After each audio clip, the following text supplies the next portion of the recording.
We're a couple of months into the fermentation process now, and the good news is that we do have wine in these containers. So it is drinkable wine, you can taste it at this point, but there's still some microbial activity going on. The yeast are still chewing up those sugars and turning them into CO2, and so could potentially build up air pressure. If we were to bottle it at this point, it's very likely that that air pressure would pop all those corks out of the wine bottles, and you don't want that going on. What we are going to do today is racking the wine.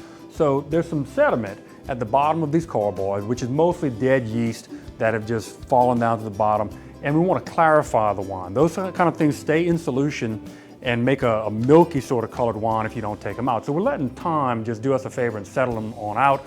Another thing you can do is to add bentonite clay, which you can buy at wine supply shops, and it's just a powdered clay that you mix into the wine and then let it draw some more particulates out of the wine. So the stuff that's in sediment right here will be taken down by sort of a net that the bentonite clay forms and takes it down to the bottom. So we're going to do this initial racking. We'll probably do 2-3 rackings before we finally bottle. And at some point, if you choose to use the bentonite, you can do that before the bottling.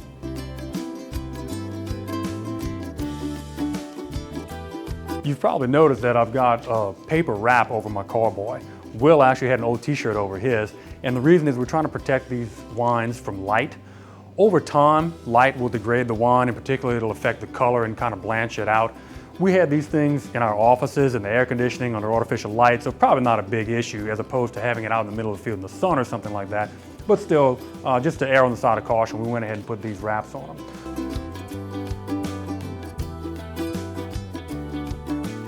So the racking process, as you can tell, we can't just reach down there and grab all that mess off the bottom. So we're going to use this siphon and remove all the wine from the carboy, then clean the sediment out of the carboy, then put it back in.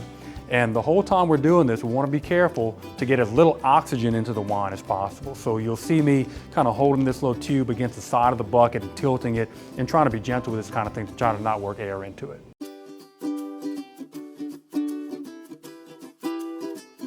So now we've gotten all the wine out of this carboy off the sediment. So the sediment, what we're left with is just sitting around here in the bucket, the carboy rather, all our dead yeast. So I'm gonna have to clean this carboy out to put the wine back in.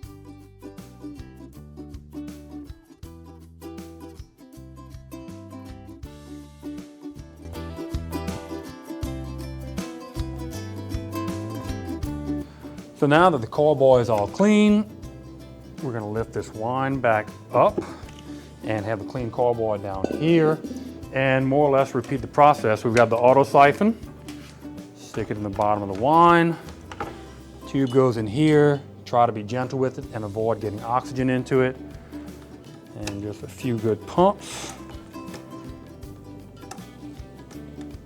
and away we go.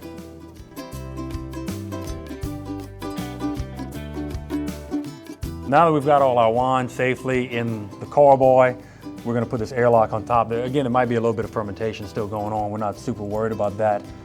But just to make sure it's nice and more or less airtight.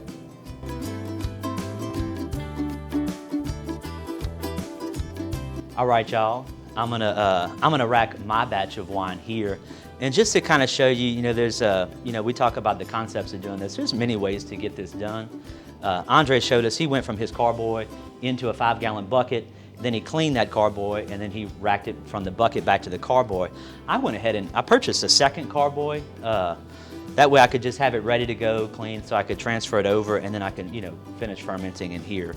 Another reason too, I got a little overzealous here. I purchased a 5-gallon carboy in the beginning, thinking that I'd make a lot more wine, but when it actually came down to it, you can see I only filled it up about halfway, and it just didn't look right to me. Everything worked out just fine. However, the second carboy I picked up, I got a little bit more realistic and went with the 3-gallon size. So the contents from this first carboy should fill this one up perfect.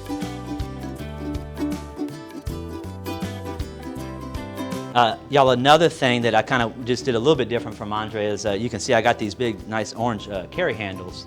Once these things get filled up with liquid, they become quite heavy. So anything you can add to it to help you carry it around is going to be extremely beneficial.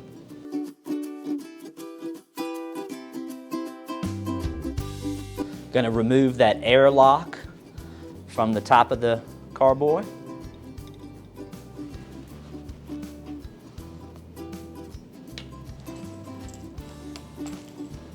And we're going to insert the siphon tube. Insert the other end of our siphon tube to our end container and activate the siphon.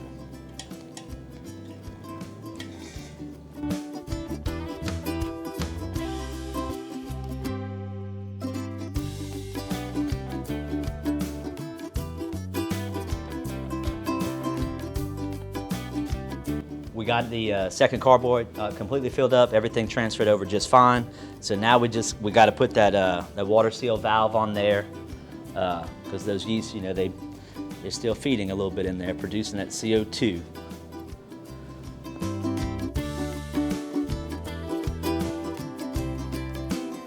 And then before we, set this, back in the closet to continue that fermentation process, we like to block sunlight, and just to make sure, even though it's in my closet, just to make sure that it doesn't get any direct sunlight, I use an old t-shirt.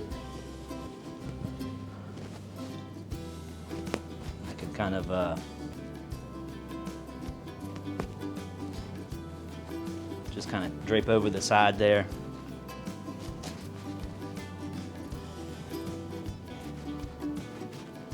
I just use a binder clip to hold the excess there, where he can sit and wait and make a higher quality wine.